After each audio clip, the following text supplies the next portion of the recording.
अस्सलाम वालेकुम। इस वीडियो में आप पढ़ेंगे शॉर्ट स्टोरी का introduction and elements of short stories. देखें, शॉर्ट स्टोरी जो है वो शॉर्ट पीस होता है फिक्शन का, जिसके अंदर तकरीबन 1000 से लेकर 7500 तक वर्ड्स हो सकते हैं। इसके अलावा इसमें करेक्टर्स जो हैं वो कम होते हैं नावल के मुकाबले में, और इसमें प्लॉट जो है वो एक होता है, मेन प्लॉट होता है। नावल में सब प्लॉट्स भी होते हैं लेकिन इसके अंदर मेन प्लॉट होता है। करैक्टर्स भी कम होते हैं और प्लॉट भी एक होता है। इसके अंदर ज़्यादा कोई डिस्कशन नहीं होती है, ये बिल्कुल शॉर्ट होती है और टू द पॉइंट होती है। अगर हम इसके एलिमेंट्स की बात करें तो उसमें शामिल है plot, character, theme and setting. सबसे पहले हम बात करते हैं प्लॉट की। प्लॉट जो है वो किसी भी स्टोरी के लिए बहुत इम्पोर्टेंट होता है। प्लॉट के बगैर आप स्टोरी राइट नहीं कर सकते। शॉर्ट स्टोरी बिल्कुल भी आप राइट नहीं कर सकते प्लॉट के बगैर। नावल भी प्लॉट के बगैर आप राइट नहीं कर सकते। तो ये बहुत इम्पोर्टेंट होता है। मुख्तलिफ इवेंट्स जो होते हैं वो मिलकर प्लॉट बनाते हैं। तो ये होता है प्लॉट स्टोरी का।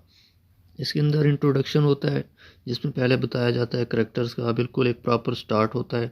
उसके बाद एक्शन जो है वो राइज करता है, ऊपर की जानिब जाता है एक्शन। फिर एक्शन राइज होने के बाद क्लाइमैक्स आता है। क्लाइमैक्स के बाद फिर एक्शन जो है वो फॉल करता है, नीचे की जानिब आता है। देन इन द एंड जो है वो रेजोल्यूशन होती है, उसके अंदर कंक्लूजन होता है। अब हम बात करते हैं करेक्टर्स की। करेक्टर्स जो हैं वो किसी भी स्टोरी में अहम किरदार अदा करते हैं। करेक्टर्स के बगैर स्टोरी नहीं हो सकती है। करेक्टर्स जो हैं वो लोग होते हैं जिनके गिर्द वो पूरी स्टोरी घूमती है। वो किरदार माइनर भी हो सकते हैं और वो मेजर भी हो सकते हैं, यानी बड़े भी हो सकते हैं और छोटे किरदार भी हो सकते हैं। बड़े किरदार में प्रोटैगोनिस्ट एंड एंटैगोनिस्ट होते हैं और छोटे किरदार में कोई भी हो सकता है छोटा किरदार। इसके अलावा करैक्टर जो होते हैं वो कुछ स्टैटिक होते हैं, यानी जो शुरू से लेकर आखिर तक एक जैसे रहते हैं, उनमें कोई तब्दीली नहीं आती है, उनको स्टैटिक कहते हैं। और कुछ डायनामिक होते हैं। जो डायनामिक होते हैं वो करैक्टर्स जो हैं वो वक्त गुजरने के साथ साथ तब्दील हो जाते हैं, उनको डायनामिक करैक्टर कहते हैं।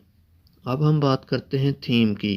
थीम कहते हैं सेंट्रल आइडिया को, मेन आइडिया, जो पर्पस होता है बात का, जो जो राइटर जो है अपनी चीज़ पहुंचाना चाहता है लोगों तक, जो उसका मरकज़ी ख्याल होता है स्टोरी का, उसको थीम कहते हैं। तो थीम जो है मुख्तलिफ़ स्टोरीज़ की थीम मुख्तलिफ़ हो सकती है। अक्सर स्टोरीज़ जो होती हैं वो फ्रेंडशिप पर होती हैं, क्राइम पर होती हैं, इसके अलावा गुड एंड ईवल पर होती हैं।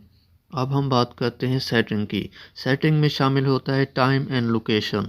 स्टोरी का जो टाइम और लोकेशन बताई जाती है उसको सेटिंग बोलते हैं, यानी स्टोरी के अंदर कौन सा वक्त दिखाया गया।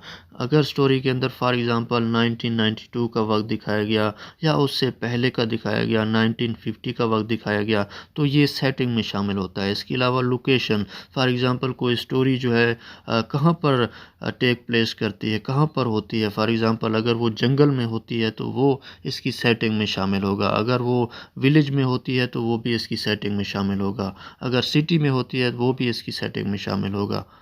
इसके अलावा शॉर्ट स्टोरी का पॉइंट ऑफ व्यू भी होता है, यानी कभी तो शॉर्ट स्टोरी इस तरह की होती है कि कोई उसको नरेट कर रहा होता है, यानी नरेटर के बारे में पॉइंट ऑफ व्यू होता है। नरेटर जो है वो थर्ड पर्सन भी हो सकता है, फर्स्ट पर्सन भी हो सकता है। थर्ड पर्सन नरेटर वो होता है जो खुद स्टोरी के अंदर शामिल ना हो, यानी ही और शी दूसरे पॉइंट ऑफ व्यू से वो बता रहा हो। जैसे हम कोई स्टोरी सुनाते हैं तो फिर कहते हैं he was a good boy and he was going to somewhere else like this. First person के पॉइंट ऑफ व्यू से भी बयान हो सकती है, उसमें आई के तौर पर, यानी जब वो खुद जो स्टोरी सुना रहा है, जो नरेटर है वो खुद अगर उसके अंदर शामिल है तो वो फर्स्ट पर्सन का पॉइंट ऑफ व्यू होगा। वो अपने लिए आई वाला प्रोनाउन जो है वो यूज़ करेगा। आई होप कि आपको समझ आई होगी। Thanks for watching. अगर अभी तक आपने चैनल सब्सक्राइब नहीं किया तो चैनल सब्सक्राइब कर लें। Thank you very much.